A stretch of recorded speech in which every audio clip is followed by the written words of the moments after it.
What if the ruins of Nephi's temple and city have been hiding in plain sight this whole time? Whoa! Are you kidding me?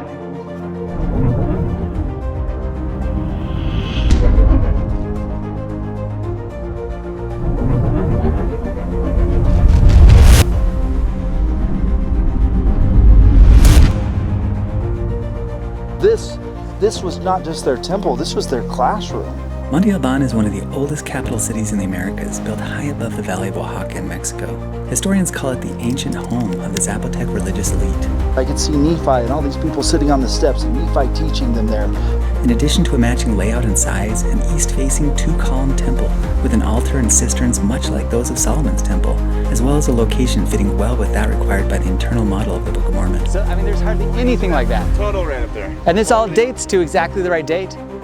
Could this be Nephi's city and temple?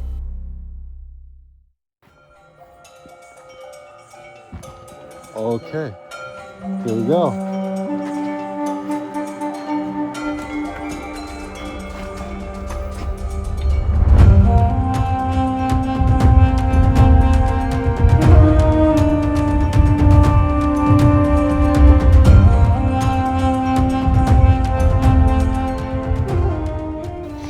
Yeah, this is awesome.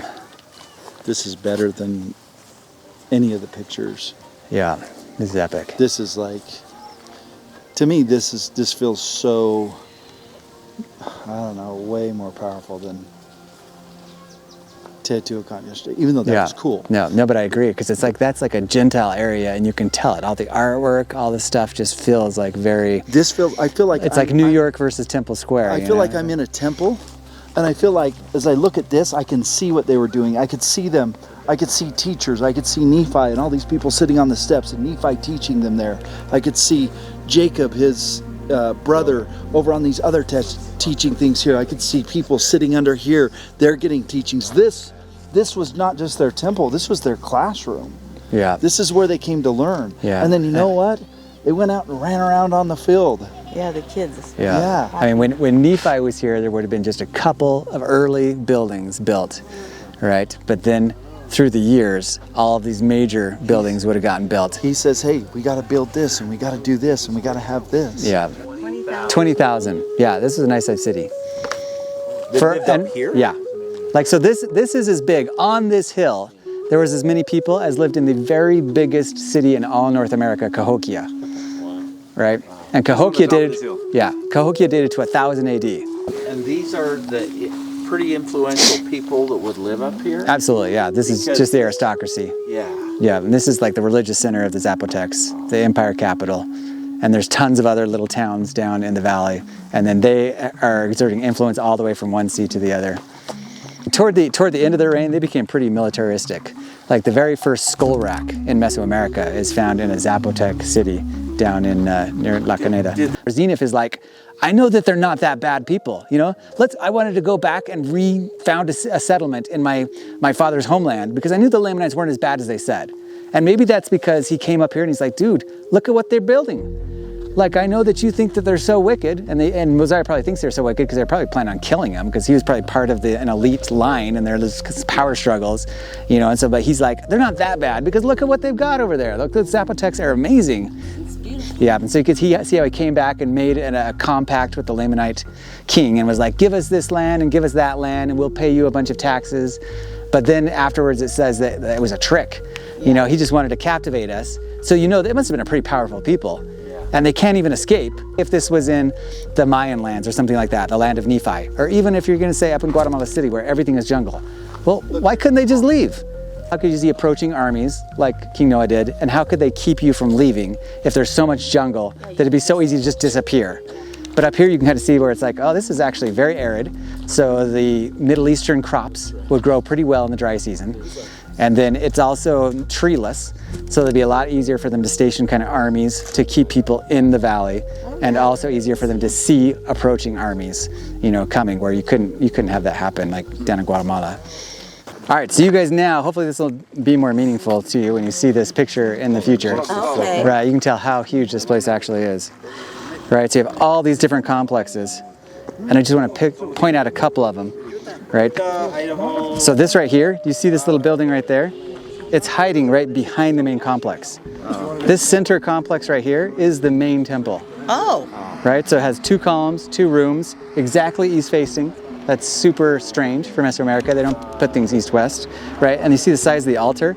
We'll go walk by it, right behind that tree. Right, so the original temple would have been where they found the magnetic signature of it, right? So it was knocked down, and shortly after they built another one, but they followed the same template. We've got 2 columns, right? They're gone right now, but you can actually see where they were sitting. Is that and that? Yeah, well, you see right up in front of the entrance, they're like 2 columns. It's 2 rooms, east-west, huge altar right here. Not only does it face exactly east, like you guys can see the exact center of it goes right over that solar tube.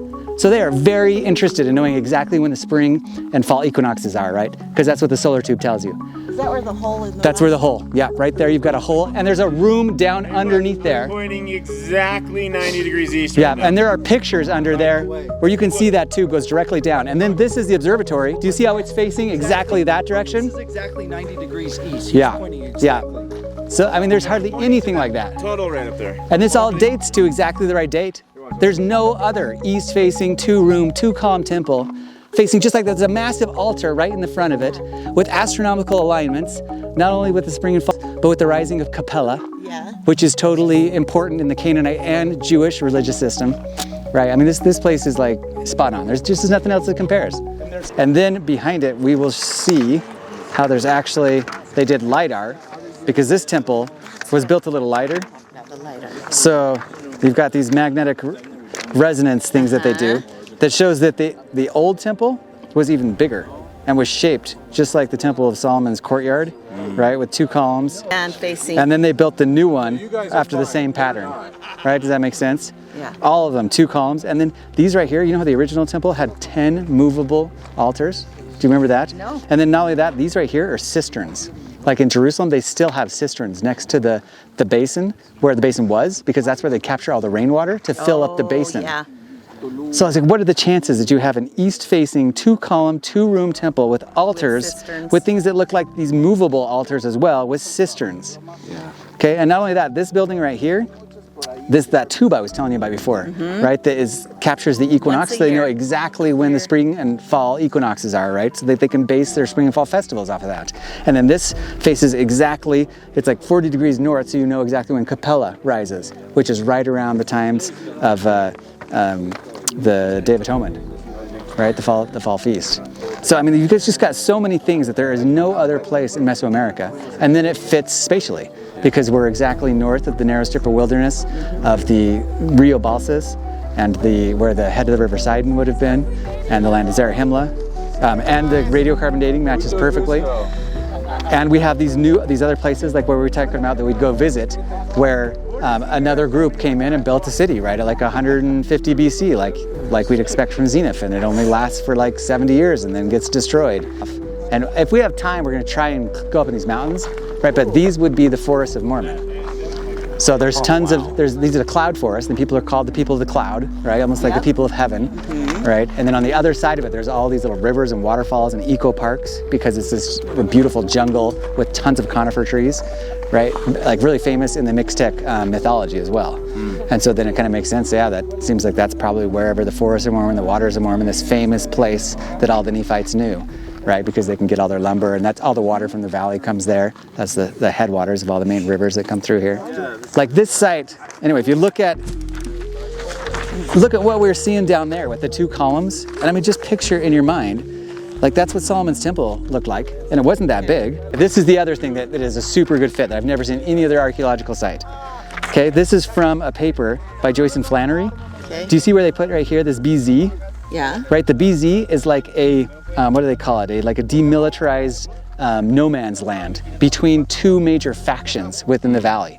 So they actually find evidence that in this valley and in this valley, the people were kind of at war with each other. And no one would build in this like treaty area or something between the 2 valley arms, which matches perfectly with what you'd expect when the Lamanites come in right after Nephi. And the Nephites inhabit one arm of the valley, the Lamanites inhabit the other arm of the valley, and they're constantly warring against each other. And they make a treaty and make kind of like this demilitarized no-build zone. I feel like I'm in a temple.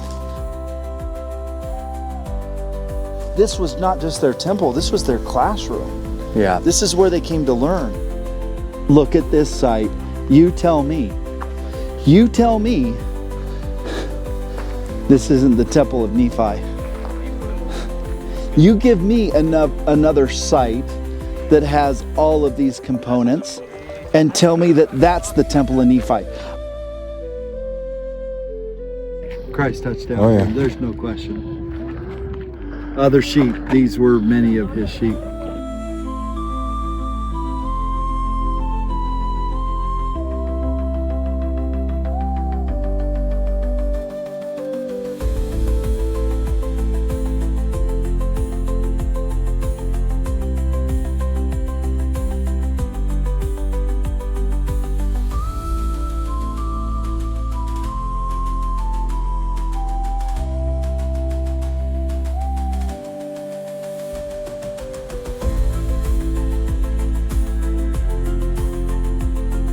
Okay, so literally we are at Nephi's temple. I'm convinced this is Nephi's temple. The only way that you can know this is you got to come here.